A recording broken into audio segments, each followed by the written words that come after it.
पहला पाठ ईसायाह अध्याय 56 पद संख्या 1, 6, 7 तक।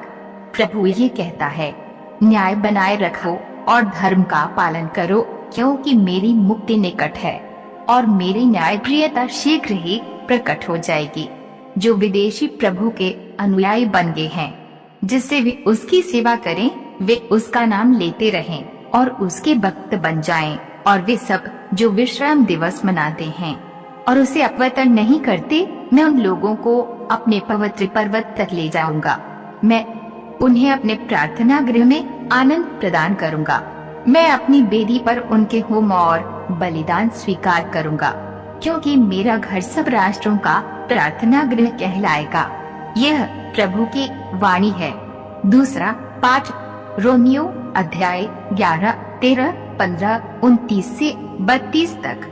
मैं आप गैर यहूदियों से ये कहता हूँ, मैं तो गैर यहूदियों में प्रचार करने भेजा गया और इस धर्म सेवा पर गर्व भी करता हूँ, किंतु मैं अपने भाइयों में प्रतिस्पर्धा उत्पन्न करने की और इस प्रकार उनमें कुछ लोगों का उद्धार करने की आशा भी रखता हूँ, क्योंकि यदि उनके परित्याग के फलस्वरूप ईश्वर के साथ संसार का मेल हो गया है, तो उनके अंगीकार का परिणाम मृतकों में से पुनरुत्थान होगा, क्योंकि ईश्वर न तो अपने वरदान वापस लेता और न अपना बुलावा रद्द करता है।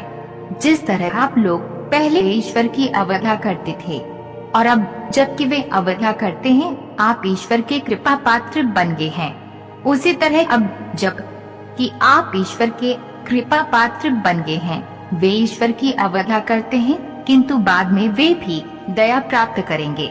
ईश्वर ने सबों को अवज्ञा के पाप में फंसने दिया, क्योंकि वे सबों पर दया दिखाना चाहता था। यह प्रभु का पवित्र सुसमाचार है। सुसमाचार संत मत्ती अध्याय 15 पद संख्या 21 से 28 तक। ईसा ने वहां से विदा होकर तीरोस और सिदोन प्रांतों के लिए प्रस्थान किया। उस प्रदेश की एक कनानी स्त्री आई और पुकार कर कहती रही, प्रभु दाऊद के पुत्र, मुझ पर दया कीजिए, मेरी बेटी एक अपदूत द्वारा बुरी तरह सताई जा रही है। ईसा ने उसे उत्तर नहीं दिया।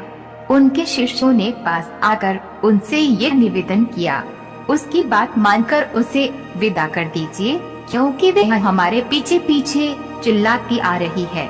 ईसा ने उत्तर दिया, मैं केवल इस्राएल के घराने की खोई हुई भेड़ों के पास भेजा गया हूँ।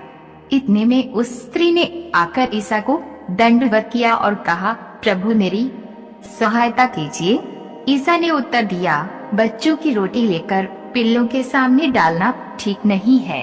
उसने कहा, जी हाँ प्रभु, फिर भी स्वामी की मेज से गिरा हुआ चूर पिल्ले खाते ही हैं। इस पर ईसा ने उत्तर दिया, नारी तुम्हारा विश्वास महान है, तुम्हारी इच्छा पूरी हो। और उसी क्षण उसकी बेटी अच्छी हो गई। विश्वास हमारे सारी बाधाओं और बंधनों को तोड़ देता है। विश्वास के सामने न तो कोई सीमा है, न जाति है, न रंग रूप, न धर्म। चाहे हम ख्रिस्तीय हो या अख्रिस्तीय, चाहे हम इस्राएली हो या गैर इस्राएली, चाहे हम गरीब हो या अमीर, चाहे हम किसी भी देश या जाति के हो, यदि हमें ईश्वर के प्रति विश्वास है, तो वह विश्वास हमारे जीवन में परिवर्तन और चमत्कार लाएगा। जिंदगी भले ही हमारे विश्वास का इम्तिहान ले, परंतु यीशु कभी भी हमारा पक्षपात नहीं करेंगे, क्योंकि ईश्वर रंग रूप नहीं परंतु सच्चे विश्वासियों का हृदय देखता है। इस वचन को सुनने वाले सभी विश्वासी भाई बहनों को यीशु आशीष प्रदान करे।